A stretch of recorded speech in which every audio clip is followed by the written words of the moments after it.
So Matt, would you like to introduce yourself? Yeah, hi. I'm Matt Ragsdale. I'm an account executive with Graythorn, which essentially means I do both the recruiting and business development for local healthcare IT organizations in the area. I've been doing this for about 10 years now. Started off in tech recruiting, moved over to India for a while, came back and started doing the healthcare IT recruiting, which is where I am now. And I'm happy to be here with you guys. I know that LinkedIn is one of those topics that folks usually find a lot of value in, but I know that the conversation is ongoing. So look forward to speaking to you guys afterwards as well. Well, really happy to have you here. Thank you. Feel free to go right into your... All right. Can you mute other people? Thank you.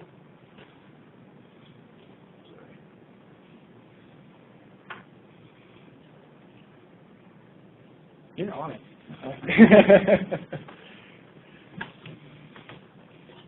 Great.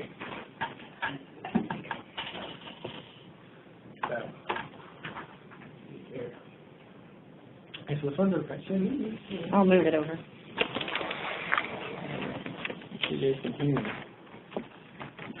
All right.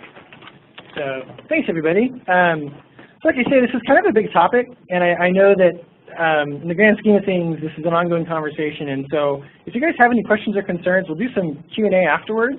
But if there are specific questions that you have, hold them until afterwards, and I'm happy to address them there, or we can do it via email or phone call afterwards as well. That works just the same. So let's get started here. So first off, we have a couple of objectives. The first is to kind of better understand how recruiters use LinkedIn in our day-to-day.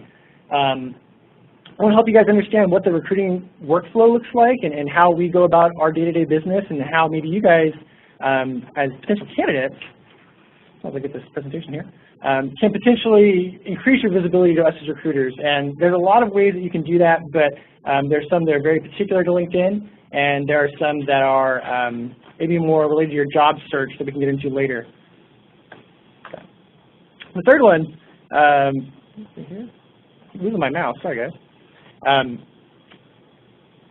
Okay. There we go. And then third is to go over what sort of things might help or hinder your job search from a recruiting perspective. So there are some things that kind of do's and don'ts in terms of how you use LinkedIn and how you interface with recruiters that might be of benefit to you. We can kind of go over those as well. But first off, what I'd like to talk about here is LinkedIn and how connections. Now I know that in terms of our audience here, there's a lot of varying levels of expertise with LinkedIn, and so you've always got some folks that are relatively new to LinkedIn and some folks that are very experienced. And I'm going to try to kind of run the gamut here a little bit. And our first topic of discussion here is how these connections work and what they mean. So when you join LinkedIn, anybody you connect to directly is going to be a first-degree connection. And that's somebody that you're able, maybe these are colleagues or friends that you already know, and these are the folks that you know personally. Well, once you make that first-degree connection, you're going to now be a second-degree connection to everybody else that they know. And so in this way, if you've got two first-degree connections from this example here, you can see that your network is now realistically 6 people. So by connecting to those two, you now have a network of 6. Well, what LinkedIn wants you to do is make more and more connections, and so they'll allow you to see the third-degree connection, but you're not really going to be able to interface with them readily yet. But you'll be able to see that network. And so in this case, let's say that all of those second-degree connections have 2 connections. In this case, the example, we're going to have now 14 people in your network that are potential connections.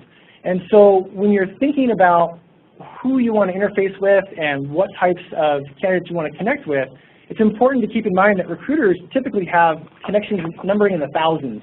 And so if you connect to one recruiter, or if you connect to one staffing person that's in your industry, you've made an awful lot of second-degree connections right off the bat. That in turn opens up your third-degree connections quite a ways. And so you can kind of think about it like 6 degrees from Kevin Bacon. You're kind of 4 degrees from everybody else, and those networks get big really fast. So when in doubt, make those connections. So I'll jump into the recruiting workflow. Essentially what happens is, us as recruiters receive a job description. We'll write a Boolean search to identify potential candidates. We'll review those profiles, maybe send them a request to get the discussion started, and then we'll have a candidate qualified phone call. And so let me walk through those step by step so you guys get an idea of sort of where we're at day to day when we use LinkedIn. So the first, when we talk about a Boolean search, we review the job description for specific keywords. And so if you yourself are looking for work, or especially in healthcare IT, it's important to add things beyond just healthcare IT. You really want to look for specific things in your job description that set it apart from everything else. And so in the example here, we're looking for a business systems analyst. Well, that can mean a lot of different things. In this case, we wanted somebody who had experience with computer-assisted coding, and very specifically, HealthQuest or CodeWrite or CodeAssist. These are other things that were on the job description that were very specific to this job. You can see that when it comes to these Boolean search strings, they get very specific, they get very big. And so what we're looking for is those keywords on your profile. It's incredibly important to have words that are associated with the job that you want there on your profile, because if they're not, it's going to be harder to find you. In addition to that, what we look for is your location. And so it's important that you put either locations that you're looking for or locations where you are and what your relocation potential is, because those are essentially the next things that we look for in terms of your candidate relevancy to the job. Those who are open to relocation, especially if it's a contract opportunity, are going to take precedence over those that aren't. Once we find candidates via a Boolean search, what we do then is we look for candidates with recent experience in their title. We'll go over some of the do's and don'ts, but one of the great ways to identify yourself as a potential candidate and not somebody who's already happy in their full-time job and not looking is to add seeking in your current position title. And again, we'll go over that later in terms of where to do it and what it looks like.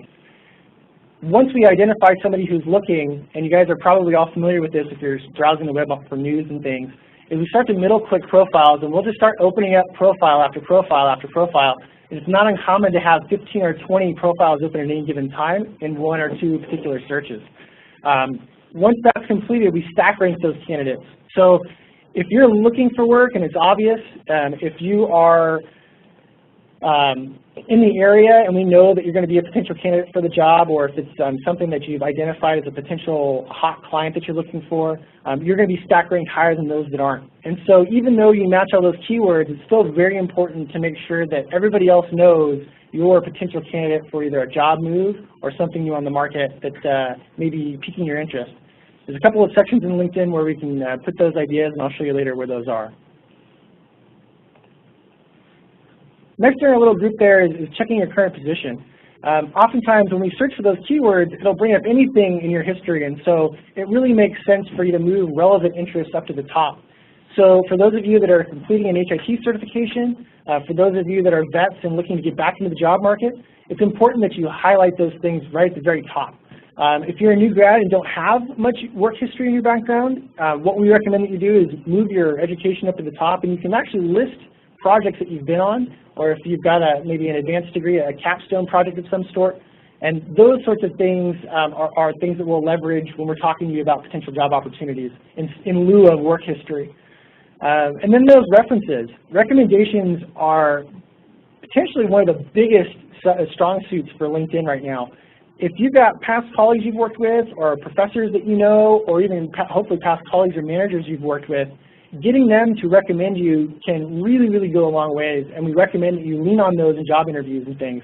And so if you've got a great work history, but you've also got a lot of folks that would recommend that you would be a great fit for a potential future job, those recommendations are going to be huge.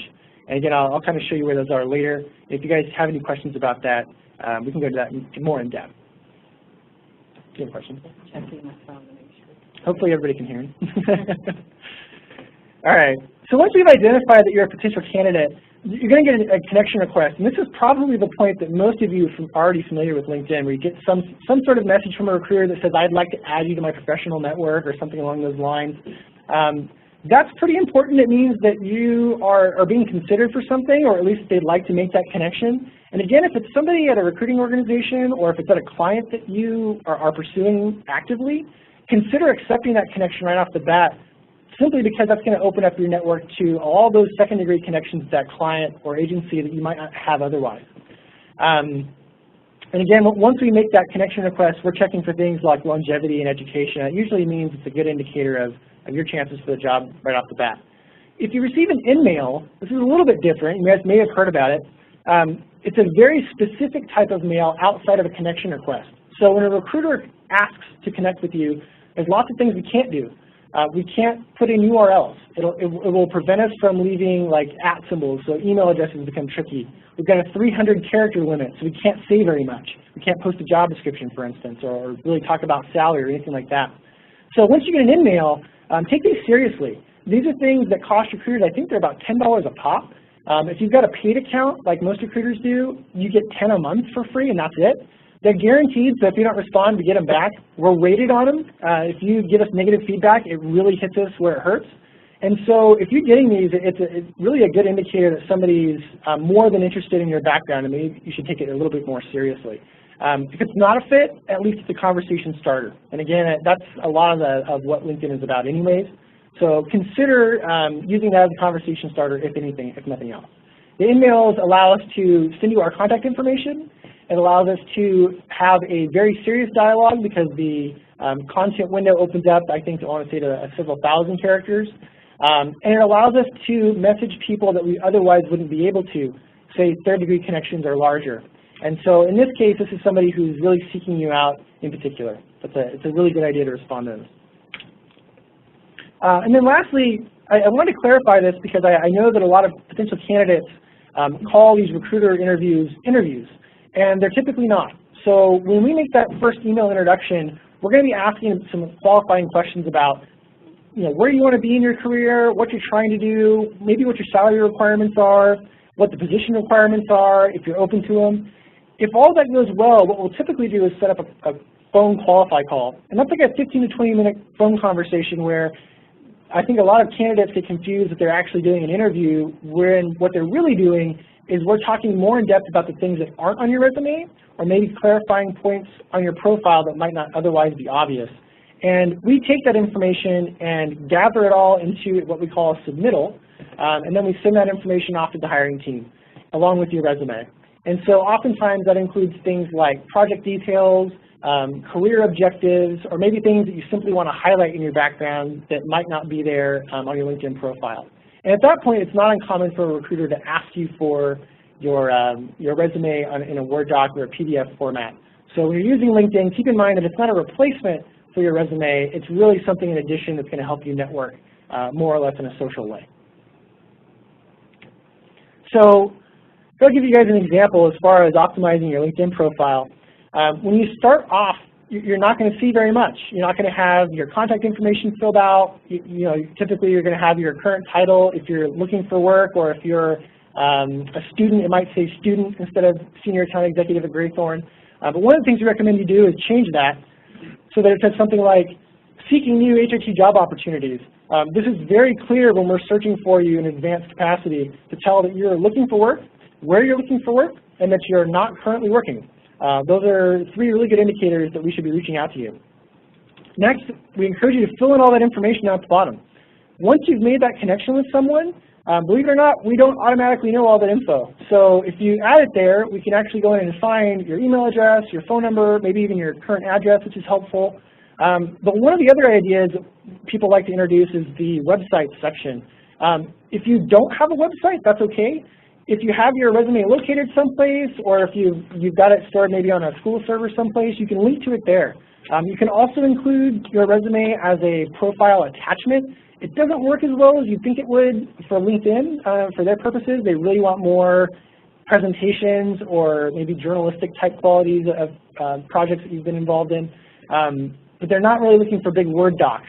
And so if you can link to it there, that might actually be a benefit to you. And then the third thing is, when you're looking at profiles, I know a lot of recruiters turn off profile pictures, but if you're a hiring manager or if you're simply looking for somebody to add to your team, chances are you want a picture. And if you don't have a good one, maybe it's fuzzy, or if you've got a lot of blemishes, or if the clothes you're wearing look silly, consider turning it into black and white. It's always a good way to improve the professionalism of the photo. Next is your profile views. So I'll kind of get into some of the settings here in terms of some of the hidden away features that are in LinkedIn that might affect you as a job seeker. The first is your profile visibility settings are located under your picture. And if you've never browsed this section, it can be a little daunting when you look at all the options. But if you go down to review, you'll see there's one section called Select What Others Can See when you viewed their profile. And this is sort of a double-edged sword. What you're going to find is that you have three options really. One is to be totally anonymous. Another to say mostly anonymous, where if they click on your name, it'll essentially will search for everybody at that company with that title, and they won't give any specifics. So they can't really narrow it down really, but they can tell where you worked. And the third one is full view. Tells who you are, your picture, where you're from, what you're doing. On the one hand, if you're searching and don't want your employer to know, or you're searching, maybe you're stalking a recruiter or a company trying to find out more about what's going on out there and you don't want them to know that you're bugging them all the time, you can change it to be anonymous. But if you are searching, I would recommend that you keep it with your name and headline, because as recruiters, we take those statistics very seriously, and we for sure pay attention to who's viewing our profile. And if you're in the industry and you keep viewing my profile, I'm going to reach out to you and go, what's up? You know, if you're looking, if you're not looking, you know referrals, there's always going to be some sort of conversation starter there. So if you're looking for work, consider leaving it on. The next one is your activity. So this is sort of a big one. When it comes to LinkedIn, there's an option to sort of broadcast, you know, what you're feeling or what you're thinking, and I think folks have a tendency to use this a little bit like Facebook, when they should keep in mind that this is a very professional setting. And so when you're doing things like making changes to your profile, which is where the bulk of their attention is placed, keep that in mind if you've got an employer that you maybe don't want to know that you're looking, or if you're making recommendations for somebody who's about to leave. All that stuff gets broadcasted to your network every time you make an update. And it's really hard to check and make sure that it's not there if you decide you don't want something to be public. And so if you're planning on making a lot of changes, or if you're planning on making a job move or a career change that you don't want a lot of other people to know about, consider turning this off. This is more or less for your protection and not anybody else's. So when it comes to connections, I know that for this group, they may not have a lot of work history and therefore may not have a big network already established at work personally. And so one of the good ways to sort of grow that network without having to do much legwork is to add a current inbox contact list. And you can do that by going to your connections and you go to add connections. You'll see that it asks you for very scary information, like your email address and password. What it's going to do is it's going to pull all of your, it's going to import all of your contact information or contact address book from that specific email provider. And that's a good way to jumpstart the search for your network to begin with. And it's not going to automatically add anybody. All it does is simply check those email addresses against its already existing email addresses in its network. It's going to look for matches. And what it'll do is it'll present you with a list of names and faces that might already look familiar. You choose who you want to connect with. It's usually just a boilerplate, hey, I'd like to connect with you message, and go about your day. But if you've not got a big connection or a big network to begin with, again, this is a great way to get it jump started. Groups. This is another great way to make a lot of those connections that you might not otherwise already have. When you go up to the top up there, you'll see that you've got sort of one of those universal search bars, kind of like Google, where it changes depending on what you're looking for. You click that little drop down and you can select groups. Groups are essentially a way for smaller subsets of networks to get together and talk about hot topics or have discussions about relevant industry news, or even just to talk about the current hiring state. You might find folks posting jobs or just starting general discussions about things that might or might not interest you. So you go to groups. In this case, let's say you're searching for clinical informatics.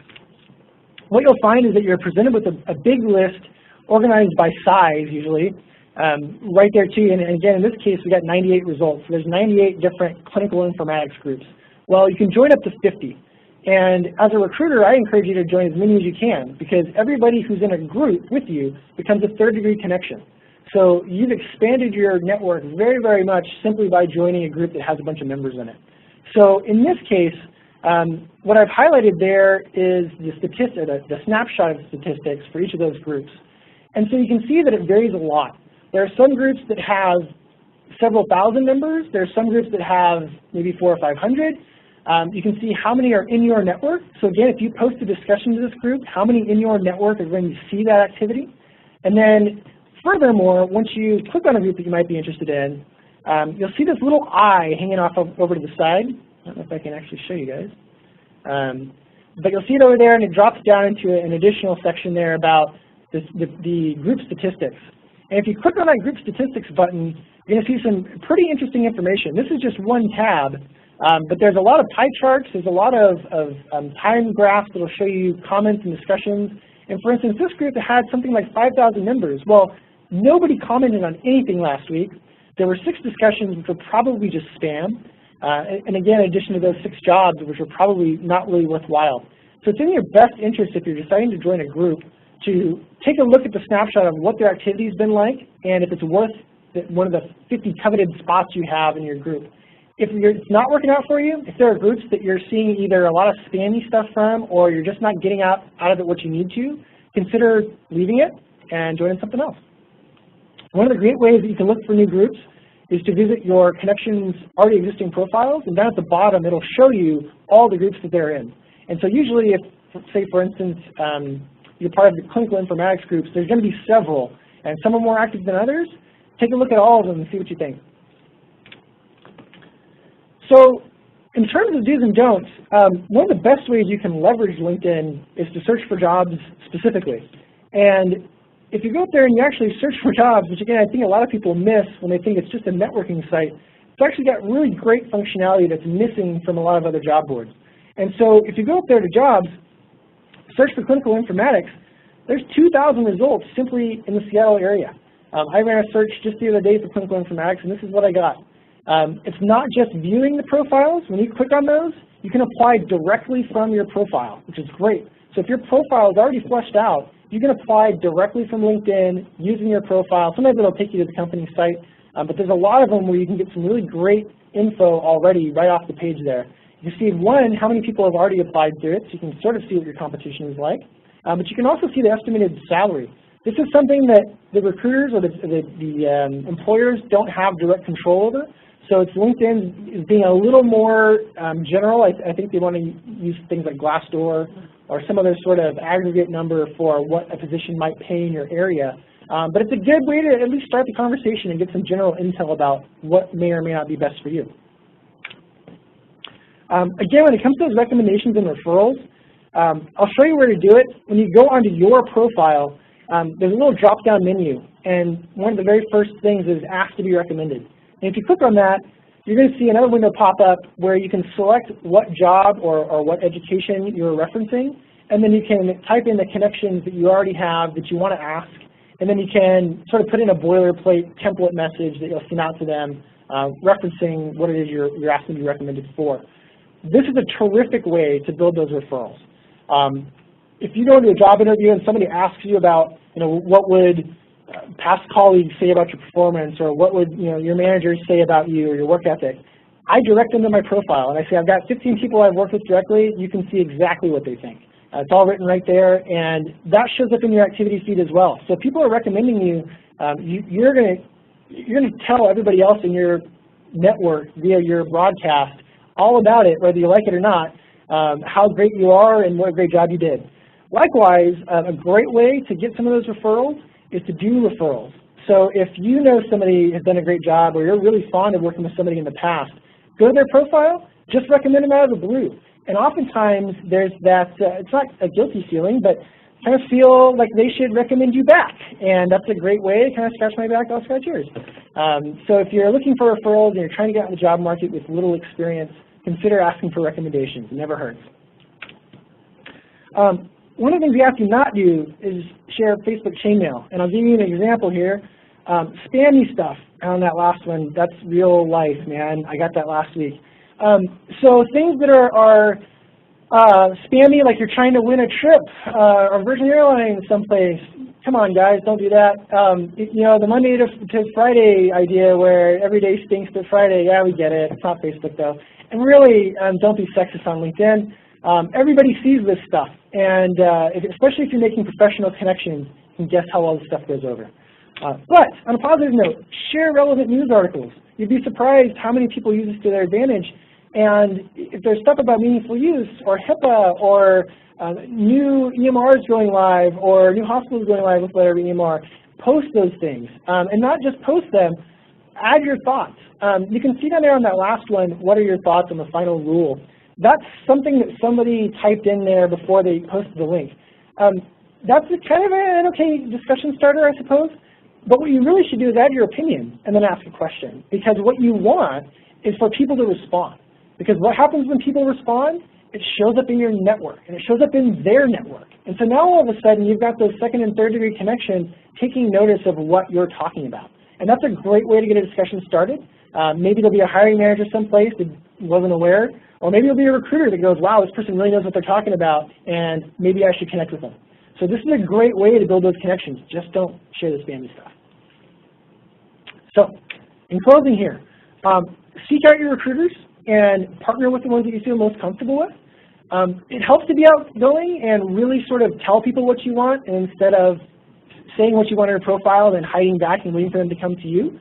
Definitely be proactive and understand that simply because you talk to your recruiter about a job doesn't mean that they're the only one doing that work. And if you talk to your recruiter that you're not comfortable with, drop them like a bad habit. Keep going. You'll find great recruiters everywhere. And if you don't feel that connection with them, seek out somebody new. I would say be optimistic. You know, oftentimes we'll see jobs that will say must have 4-year degree, must have 6 years of experience, must have 4 years in this EMR. Ignore all that.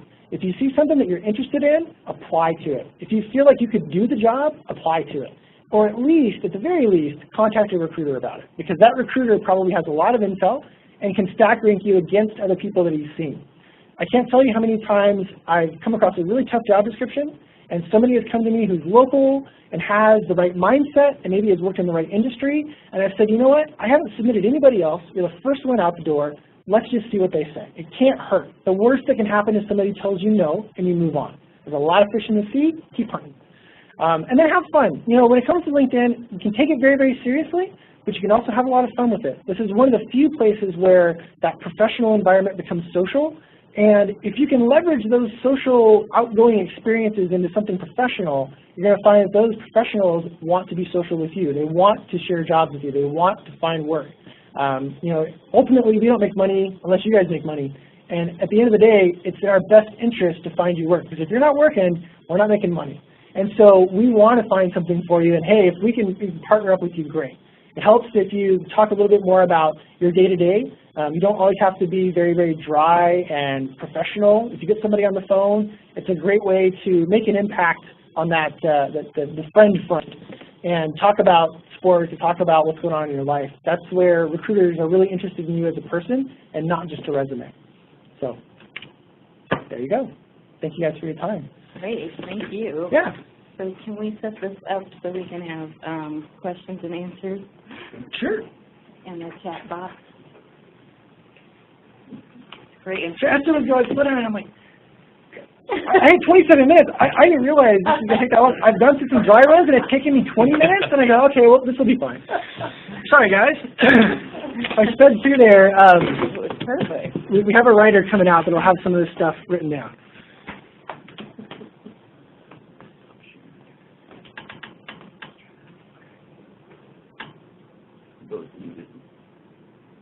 Unmute? Yeah, go ahead and unmute. Okay, so if you have any questions about LinkedIn or any comments about what you've already presented, that includes people. And it doesn't have to be just about presentation. If you guys have specific questions about LinkedIn that you're curious about, I'm happy to discuss. Sometimes I get requests for connections from people with no, and I don't know who they are. What's that about? So that's a good question. So if they don't have any connections, it could be that they're trying to build a network. You'll find that, especially in a lot of these outsourced shops, there's a lot of new recruiters that don't have any at all. They're really trying to build themselves up. I would say connect them anyways. The only thing you have to lose is that they may potentially be kind of sticky. And in that case, you can always take them off. Or you can even hide their activities. So that a lot of junk. But I would say If it doesn't seem like it's relevant, connect with them and then ask them why they connected with you. Yeah, I love when people come to me and say, hey, you know, why did you connect to me? And I go, oh, well, I'll tell you, like you're interested in a new job, you know? And so I like that. And we'll add a good way to tell if it's a call. Yeah, exactly, yeah. Definitely what do you call it, sanity check, you know, the profile. If it looks like they don't have anything listed, if there's no jobs, they have no work history, if there's one connection, yeah, that's a good indicator. It's probably just more of a spammy link building kind of thing. Yeah. I have a lot of recruiters trying to recruit me. Mm-hmm. I've actually looked me up on LinkedIn, and they called me here at HeW because they found out I work here, and they called me often. Right? A little it's kind of eerie though in a way because you have somebody who's like tracking you in right. a way. Absolutely, and you know, when you've got recruiters that are kind of hounding you or calling you directly, those tend to be the most successful recruiters. And so they go, well, if it's not broke, don't fix it. I'll keep calling folks right out of the blue. I've even had employers call me though. Really? Yeah. No kidding. Yeah. And from LinkedIn? Yeah. Yeah? Yeah. And I so, left for him actually last week. No kidding. Well, you know, if you're happy in your job, there are specific settings you can put, especially when it comes to InMail. In your settings, there's an option for you to say the things that you're interested in. And there's things that I want to say right off the top of my head, like expertise request, new job opportunities, consulting ventures. There's a few different ways you can word it. And when we're sending you InMails, those specific targeted costly mails, we can put in there why, from that list, why we're contacting you. And if it's one of the things that you're not interested in, it won't show up on your dashboard. It'll only show up as a little icon in your email. And so it's more or less less visible to you as a candidate. And so there's ways for you to limit the visibility of your profile to new recruiters if you're not looking, or if you're specifically not interested in a new job. And I've even seen people say right at the top, go, not interested in new opportunities, you know, thanks for asking. Right off the bat, you say, I'm just not interested. Quit calling, that works fine too. Oh, I have a lot of contracts and they'll say not available until September 24th or something like that. And that's very useful too. Yeah, absolutely. And if you're going to be looking after 2016, put that on there. Because people might want to make that connection and then put a calendar reminder out for a year and then come back when you're potentially available. Good question. Okay. I'm curious, so when you're optimizing your profile and you're wanting to include keywords to come up in searches, is there a better place than others to put those keywords? Not really. In the profile? It can be anywhere. What we do like to see, though, is in a summary section that you're, instead of talking about your summary, use it more as like an objective statement. And so if you're really targeting some specific industry, if you're very interested in a particular EMR, or you just graduated with an HIT certification, or you're a vet and there's some potential advantage to an employer down the road for hiring you, put that stuff right up front. And if you can put that at the top of your profile and include the buzzwords that are relevant to your industry, that's going to help us find you. You know, if like in the last case I gave, it's healthcare, but if you put HIT certification and you put I'm a vet and you put I'm interested in this EMR, unless I'm looking for it specifically, I'm not going to find you. And unfortunately, you've got a lot of competition that has no problem with loading their profile there with keywords. And so I would say in the most tactful way possible, include those in your summary so that we can find you. Great. Especially like if you had an HIT certification, you can add in your education projects or certifications that you've earned. And if you've done specific projects for those certifications, that's a great place to put in all those buzzwords like I worked on a new EMR implementation for such and such technology at this hospital, and I've been interested in clinical informatics for this many years. And all that stuff shows up and it will rank you higher. Great. Are endorsements taken seriously? I knew that was going to come up. Yes, to a point. So I'll give you an example. You can choose what's visible, so you can kind of get it kick-started. But then what happens is LinkedIn starts to sort of seed those industry terms with other things that are relevant to it, and it will ask your network whether or not you have those skills. And if somebody endorses you for those, it will move up on your profile. So for instance, you see a lot of people with 50 endorsements for project management, and then they've got 30 for program management, and then they've got 25 for PM. And so those all really mean the same thing, but you've got LinkedIn trying to decide whether or not you're better at some skills than others, and it doesn't show up for everybody. So as recruiters, I don't take them necessarily as serious as I should. For instance, one of mine is being really tall. That's one of my endorsements. And I've got like 27 people that, yeah, he sure is. And you've got other things that I'm not really familiar with, but that other people assume I am, like Epic or Cerner, and that's on there too. I've never worked on Epic, but I recruit in it, and lots of people think I know it really well. So I'm going to start coming up in those searches more than I should. And so you'd be surprised how many recruiters come to me asking me about Epic analyst jobs when I'm not an Epic analyst, which is simply what I look for. So to answer your question, yes, but not super seriously. If you had to put effort into something, I would say put it into your recommendations or your referrals. That goes a long way. Got grassroots organizing on someone endorsed me for it one time, and I have like 15 or 16.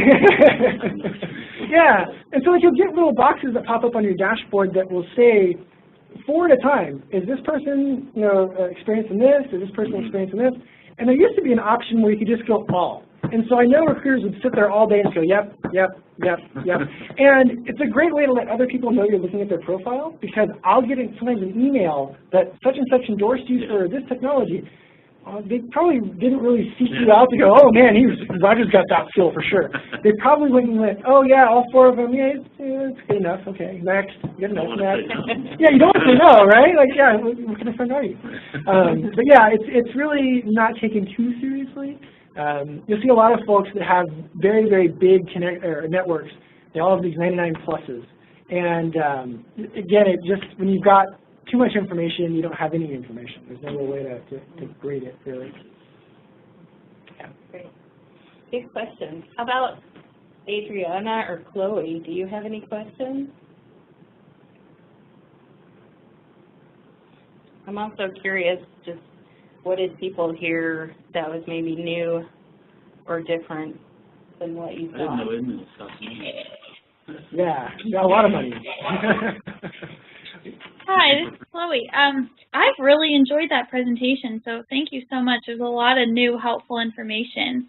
And one thing I was kind of wondering about is for people who are making a career change, and changing fields, how much of the old experience do you want to leave on, and how much do you take off, and just what are your thoughts on that? Yeah, that's a good question. Thank you. So I would encourage everybody to leave as much as they feel relevant on there, much like you would a resume. Treat it like a resume.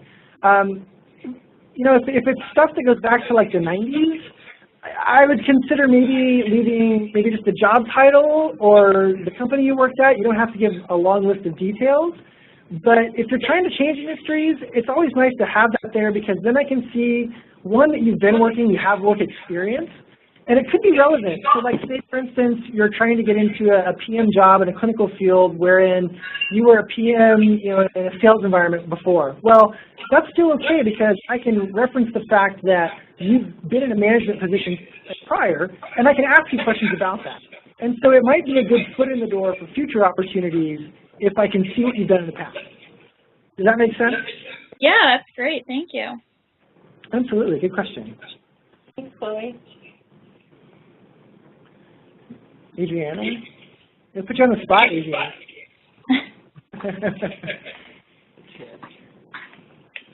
Like she typed something. Oh, that's good. I found that a lot of students have not created a profile yet when they come to college. And I think it's important for all of us to emphasize that this is a part of the job. Absolutely. That's a great point. You've really got two schools of thought. You've got those that are on LinkedIn and those that aren't. And yes, you can still put your resume on the job boards, the Monsters and the Career Builders and the Dices of the world. Don't ignore those. Those are great fundamental job search tools that I highly recommend that you use. However, the difference being that LinkedIn is searchable by anybody, and it's free. I don't know how many of you in the room have searched Monster, but I can virtually guarantee it's one, and it's me, because that's an expensive account. And unless you've got a paid resume search account, nobody's finding your resume on Monster or Career Builder that's not a recruiter. And so you have to be very, very targeted in that way. LinkedIn has all the benefits of that social atmosphere where you can really make an impact on a discussion group or being proactive for clients or recruiters yourself, but at the same time having your resume visible. I know a lot of recruiters search LinkedIn via Google, and so you really don't even have to have a LinkedIn account. You can search your resume anywhere, and so LinkedIn is in some ways the new putting your resume out on a website or your educational web page. You've got it on LinkedIn, you've got it on the internet. And so it's extremely important, absolutely. If you've got anybody that thinks that it's not, send them my way. And I'll show them exactly how important it is, because it's one of the only ways nowadays that recruiters can find you without having a paid account. I'll add on that note too. When I was actually when I used to speak at Running Start a few years ago, I did an internship at a small marketing agency, and the CEO told me straight up, I will not consider anyone for any job, even an internship, if they don't have a LinkedIn profile. Right. So Yep. definitely emphasize on that. Yeah, absolutely, absolutely. And like you said, it's better than a resume because you've got the potential for referrals on there. You've got potential for endorsements. You're going to probably have your picture, which I hate to see on a resume, but I don't mind to see it on a LinkedIn profile. And then again, it allows you as a candidate to be proactive in your job search. You're not just having to apply to a brick wall. You can participate in the discussions that those clients are holding. You can join groups of like-minded individuals that are looking. And you'd be surprised how many people want to refer others for jobs. They say, I'm not available, but I know such and such is. Because guess what? Oftentimes recruiters pay referral bonuses too, and it's kind of nice to get your friend a job and they get a check in the mail for $2,000. So it pays to be on LinkedIn too. Yeah, absolutely. And we do referrals. It's an important part of the business, and LinkedIn is a big part of that. So you think having a picture on there is better or not?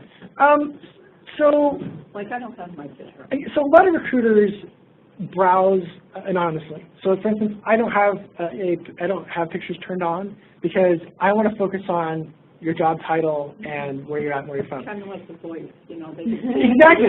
Yes. And like it or not, if you're a guy, you're targeted towards women, and you look at a pretty face and you go, that's the profile I want to click on. Likewise, if you're a female, maybe you go, hey, you know what? That's a good-looking guy, and he's a good fit for the job. I don't want to have that bias. And you'd be surprised when you're browsing through those profiles how easy it is to start treating it like Facebook and go, oh yeah, do I know that person? Oh, this person looks familiar. Oh, what's that person doing in the background? So I browse anonymously. However, if you're a job seeker and you're trying to make an impression on a future client and you've got a professional picture, I would say throw it up there because that goes a long ways too. And depending on the industry, clinical being one of them, we've had situations where clients will specifically request, hey, this is a high sensitivity situation. We can't have facial piercings. We can't have visible tattoos.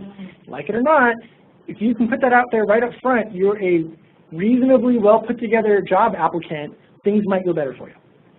So that's why I say if your picture's fuzzy or if it's not professional, maybe try black and white because that could kind of give it a little bit of a professional touch without having to do very much. What's the worst photo you've ever seen? Oh, well, the worst are when you got group photos and you're like, I don't even know which one you are. Why is it on there? Or, you guys are buddies and you guys are holding beers. Like, keep the alcohol out of the pictures. There's a lot of pictures that focus on boats, but they're wearing sunglasses. And so it's, why are you putting that on there? I can't see what you look like anyways. I really like the ones where it's your face, you got a smile on. I know what to expect. But again, I know a lot of recruiters that browse anonymously. So. But again, for those discussion groups too, may be very important. If you're posting a lot of feedback on discussions or posts or even applying to jobs, that might be important to your future employer. Great. Thank you. Yeah. Okay. Any more questions before we wrap this part up? Like I say, to you guys remote, if you have any questions, I know you're not that writer, but yes. Email or phone call, please. I know stuff is so individual sometimes, and if you've got a student that is stuck or you guys need some brainstorming, please don't hesitate to call. I'm happy to help. I know it's a jungle out there, and we can help make it easier. And can they connect with you on this? Absolutely, please do. In fact, I'll include that so that you guys can connect with me on LinkedIn. Great. Only if you don't recruit me. No offense. But I know it's going to be job seekers, and if you spot something that's fishy, or if you want a recruiting perspective, I'm happy to provide it. It doesn't have to be a job that I'm sourcing for. If you're interested in the industry and you've got a question about it, we want to help. Thank you. You got it. Thank you so much. Okay. And I think Esther is going to walk you out.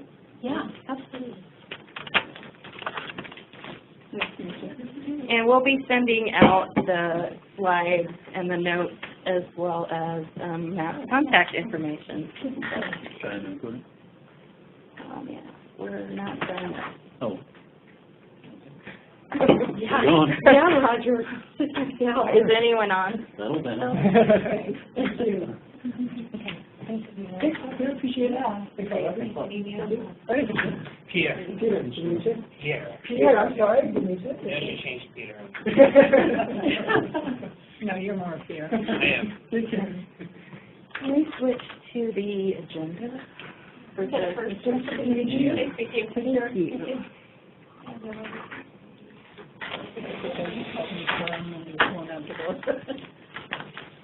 Is anyone still on? Couldn't hear them. Oh, good. Thank you. Okay.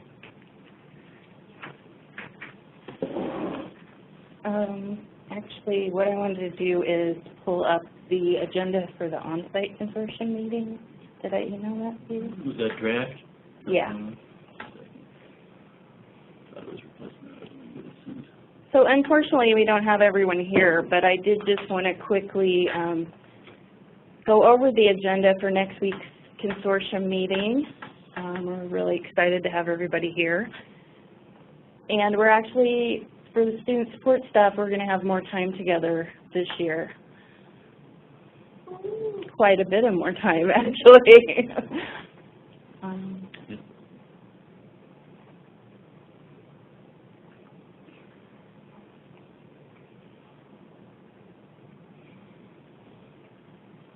Oh, Is it? yeah. Can we zoom in? I guess. Okay. So just real quickly, we're all going to be together in the morning joint session on Tuesday. That's the top part. And then in the afternoon on Tuesday, we'll break out. And so the highlighted section is the Student Support Services breakout. And I've come up with an agenda based on the feedback you all gave me from the survey, which thanks for sending that information. It was really helpful. And so just to quickly go over that, we're going to have Pierre doing, leading us in an icebreaker activity, since we have a few new people this year. And we'll also be doing something fairly similar. I know, Chloe, you weren't here last year, but and Pierre wasn't either, and Jennifer wasn't either. But we did a gap analysis as a group activity. And it worked out really well. I think people really liked it. Unfortunately, we ran out of time, and so we will have more time on that this year, and I'm actually breaking that out into other sections. So we'll be going through that activity, and then I'll also be incorporating appreciative inquiry into that. Several people said they were interested in learning more about appreciative inquiry and how to incorporate that into both coaching and career development. So I'll be giving a fairly broad overview of that, and then Brandy's going to lead us in a discussion about how you all can incorporate that into your work with your students. Then we'll have our sharing best practices, which will be led by Matt Bryant, Jennifer, and Mary. And then, so that takes us through day one. And then if you could scroll down. On day 2, we will be together from 10:20, actually all the way until 2:50 in the afternoon. So during this section, I tried to incorporate the health IT employment resources. People are interested in getting more information on that. And also a lot of people said we just like to have some open discussion time too. So I've incorporated that in there as well. You'll see from 1 to 2:30 we have a working session which is action planning. And we got into this a little bit last year when we did the gap analysis and we ran out of time. So I actually thought it would be great if after we go through all of day one activities, you all have time to process that information. And as we go into the action planning, I'm hoping that you all will be able to use the information you're getting during the generative information from other people and best practices to come up with an action plan that could then be incorporated into your goals moving forward, which is why, well, I'll just stop there. Does anybody have any questions about that?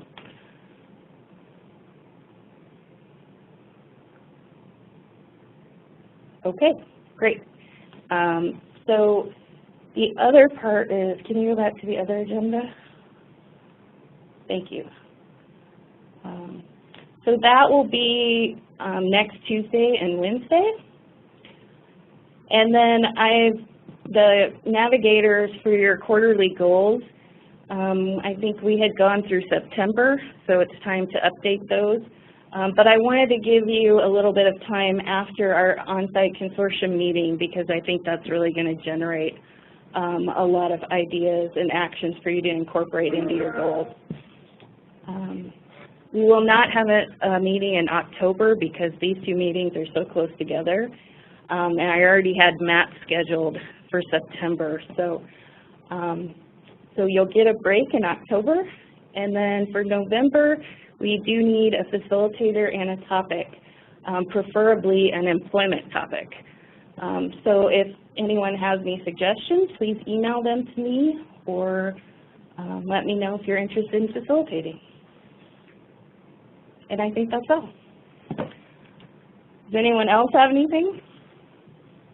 I know we talked about LinkedIn, but I want to talk about MySpace. MySpace? Still. Okay. Is that a topic? Okay, well, thank you, Adriana and Chloe, for joining us, and we'll see you next week.